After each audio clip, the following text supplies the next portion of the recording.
Good afternoon. My name is Harti, and these are my team members. That is, I am Mazda Fazil. okay. So today we're going to present on the analysis of the company that we have chosen. One, which is our main company, which is FNN, and the others is our.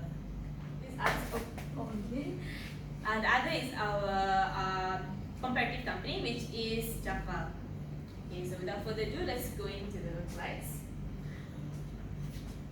Okay, so let me just give you a brief introduction of FNN. So I do believe that FNN is something very familiar to you guys. It's one of the most established food and beverage company. And according to a survey, they stated that Fraser and Neath holds 13% of the food and beverage market industry in our Malaysia especially. So this company have their spread market across 11 countries, which includes the Asia Pacific, Europe, and US as well. And also the company has segmented, which is they have three main products, which is the soft drinks, dairy products, and property.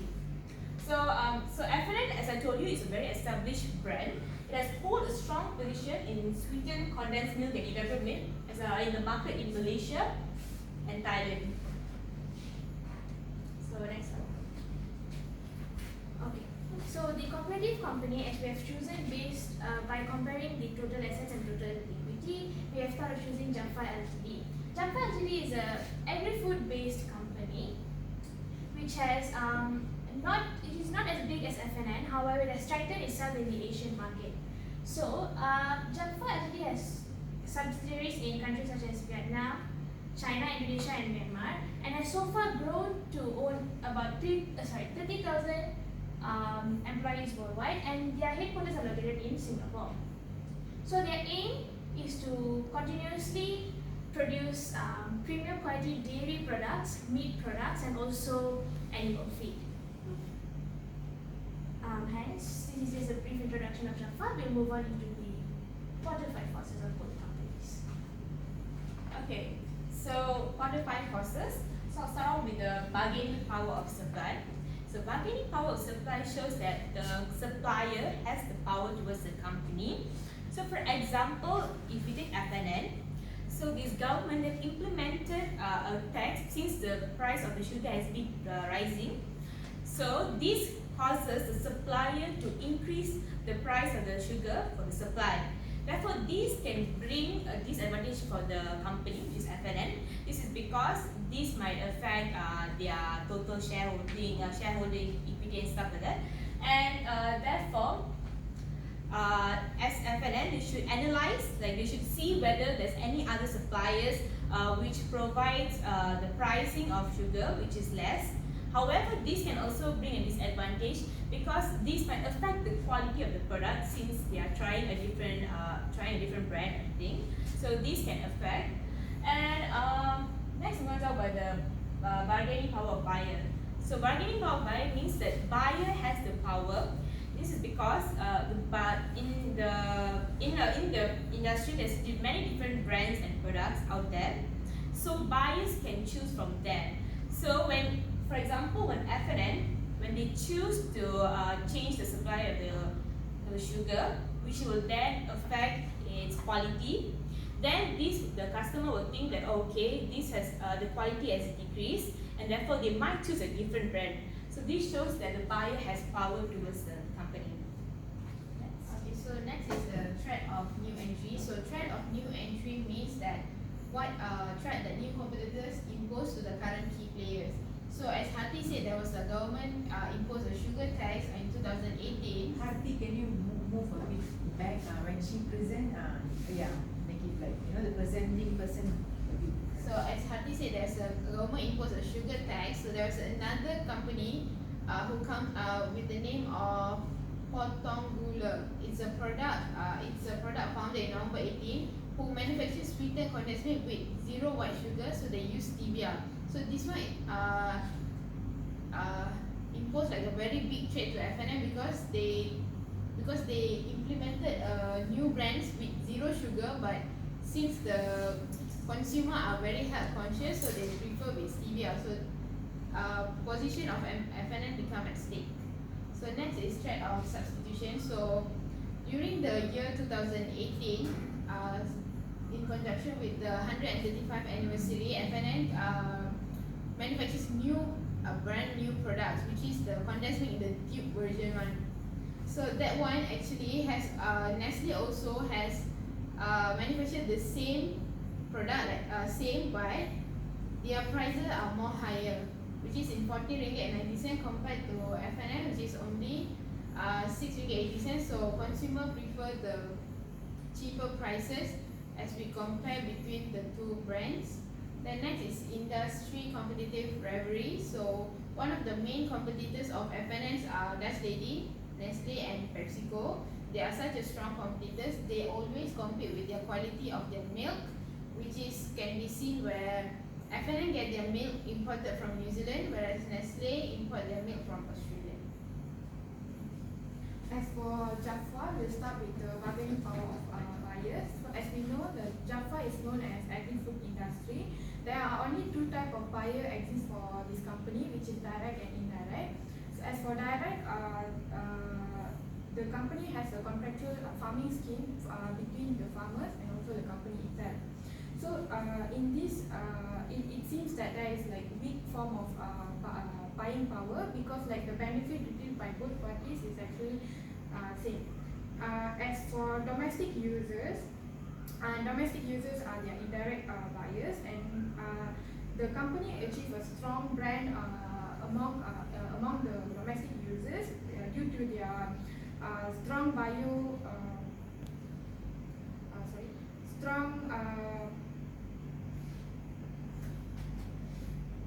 strong biochemical biosecurity scheme offered by the company, and also the tracking code of the product, which indicate the necessary information that the consumer may need to read for the product.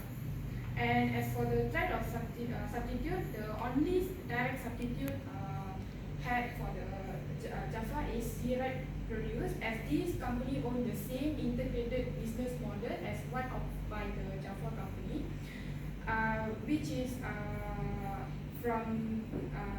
which have their upstream, midstream and downstream, ranging from animal feed processing, breeding, broiler chicken slaughtering, and to processed food products.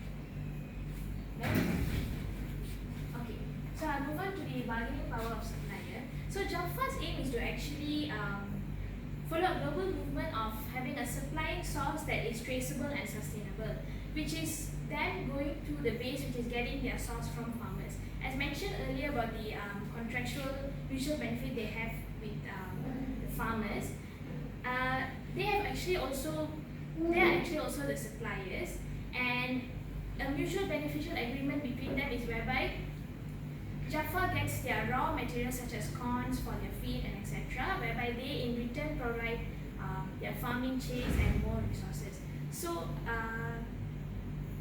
okay, for example, the obvious example would be the agreement between Jaffa Confit Indonesia and the Indonesian Farmers Society, which is HKTI, under a mutual agreement.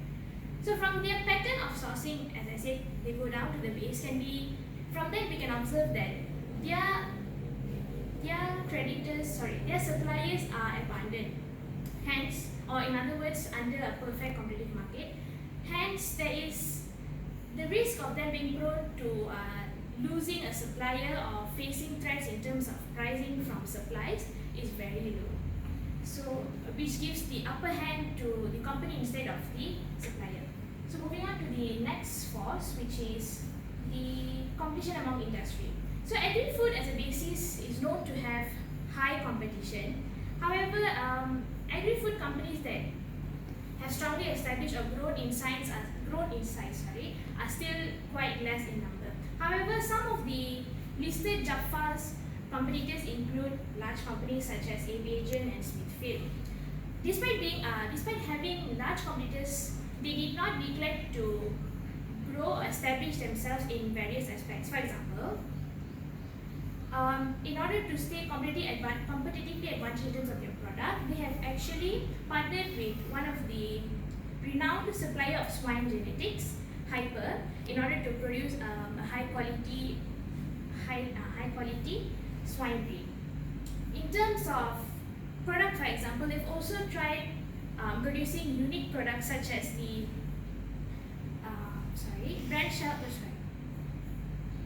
shelf-stable ready-to-eat sausage, which is something that we do not get normally in supermarkets. And also, most importantly, Jaffa has actually maintained its growth and established itself in markets that really require poultry, dairy, and meat supplies. And then the last one would be the threat of new entrants. So, when it comes to agri-food industry, there is no entry barrier. However, what could possibly be the major threat to not only the Asian agri-food market but also worldwide is the entry of corporates starting to produce plant-based engineered food. So this is due to the strong mentality of current community, which really emphasize on a meatless world. So as now we know, European markets have already started selling products that are made from plant-based engineering. So it will not take long for it to enter the Asian markets, and this would be a possible future trend. Okay. So moving on to the interpretations of ratios. Okay, first I'll talk about return on capital employed. So return on capital employed is operating profit as a percentage of capital employed. So as you can see, the grey one is FNN and the orange one is Jaffa. So I will explain for FNN first. As you can see, the ROCE for FNN for the year 2016 is very high, which is 5.39. This shows that the company had managed to maintain their asset in the low level. So in the 2017, the ratio is 5. Although the ratio is 5, it's also considered quite high because at the year 2017, FNN had a lot of cash reserve amounting to 843 million. So high amount of cash may skew this ratio. And then in the year 2018, the ratio is 5.75, and this ratio is a very good ratio because high ratio for ROC is more preferable because it can produce more profit for every amount of capital generated. So as you can see for Jaffa, it fluctuates like suddenly it drops and it's like very unstable ratio. So therefore, FNN ROC are better than FNN ROC are better than Jaffa. Next is gross profit margin. So gross profit margin for FNN are still it's different, but it's around the same range. So because they maintain to lower their product costs, they maintain to keep their product costs very low. So that is why the gross profit margin of FNN is very, the number is very nice. And then as you can see for Jaffa, their gross profit margin is very low. So definitely we want a ratio gross profit margin ratio that is very high. So definitely FNN is the better choice. Current ratio. Okay, current ratio used by investor is to understand the capability of companies to use their current asset to pay off their debt obligation. So if you see both companies achieve above an average indicator of 1, industry indicator of 1, showing that their capability of managing their net working capital efficiently. However, as in the year 2016, FNN achieved a current ratio of 3.6, which shows their ability to outperform Jaffa in terms of managing their net working capital efficiently. So next is quick ratio. So as you can see, quick ratio of Jaffa for the year 2017-2018 is below 1, so which means it cannot pay off its current liabilities. So therefore, as a conclusion, definitely we'll go with FNN. Although they are slightly above 1, so it's still risky. They can still improve the ratio, but it's still more preferable to have more than 1. So FNN is still the best choice. So in receivable day, as you can see, FNN has a day range between 50 to 60 days, whereby for Jaffa LTD is maintained from 10 to 30 days. this is probably because FNN has a high collection rate, probably because of their lenient policy applied towards their debtors, and which is not the scene for Jaffa entity obviously. But this however indicates that Jaffa entity would be a more liquid company in terms of their receivables, and yeah, this would conclude that Jaffa will be more a liquid company in terms of their receivables in comparison to FNN. Moving on to payable days. So in terms of payable days, it is also similar like the receivable days whereby FNN has a range of 45 to 55 days and Jaffa has about 20 to 30 days. So this is as been observed from the annual report. This is clearly because of its credit payable policy, whereby the annual report of Jaffa Ltd has stated that their credit payables are usually settled within 60 days, which is a strict policy they follow. Whereas for FNN, they will usually only pay upon demand without any specific credit terms applied. This could clearly explain why there's a far difference in the range of days for the payable days. Okay, so next moving on to gearing ratio. So gearing ratio shows the capability of the company to pay out its debt. So capital gearing ratio shows the proportion of debt to equity. So it shows that the proportion of whether the company is using more debt financing or equity financing. So as you can see for Jaffa, okay, it shows that it's like similar because Jaffa's gearing ratio is very high compared to FNN. As you can see for FNN, first was very low, and then you can see that it fluctuates very high. This is due to because the company's borrowing increased. This is because they actually bought equity shares from their subsidiary company called Vita Milk. That's the reason why their borrowings increase and fluctuates in a very high manner.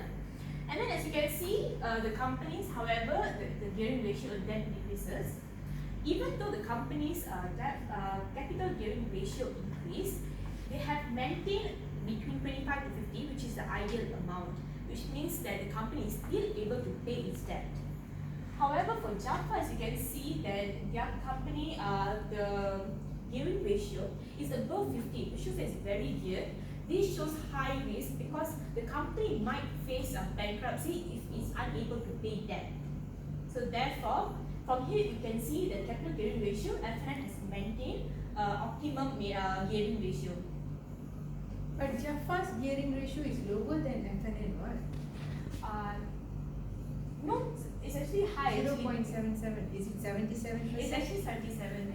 Yeah, it was Actually, calculation error. it says in like 77%. I'll just explain you. It's like 43.5%, 41.6, 27. Battery 5%. Never mind, just go. Okay, so I'll move on to.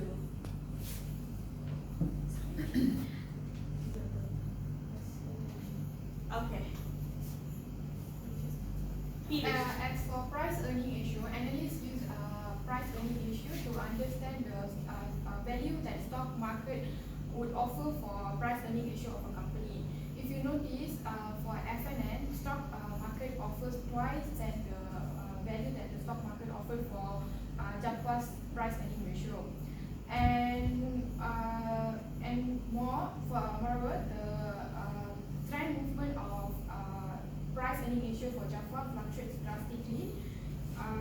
This shows like unfavorable impact in terms of investors. And to make a conclusion, over the 3 years, the PE ratio shows a steady increment for FNN. So this is something like favorable impact for investors. So overall, FNN outperformed Jaffa in terms of price earning ratio. Okay, so moving on to the interest cover ratio. So interest cover ratio shows the capability of the company to pay the interest payment. So how many times whether the company can pay. So the higher the interest cover ratio is better. It means that the company can pay its debt. So as you can see for Jaffa, the interest cover ratio is very low. However, for FNN, it shows Hold that on for a while. it shows Can you that- record in your phone?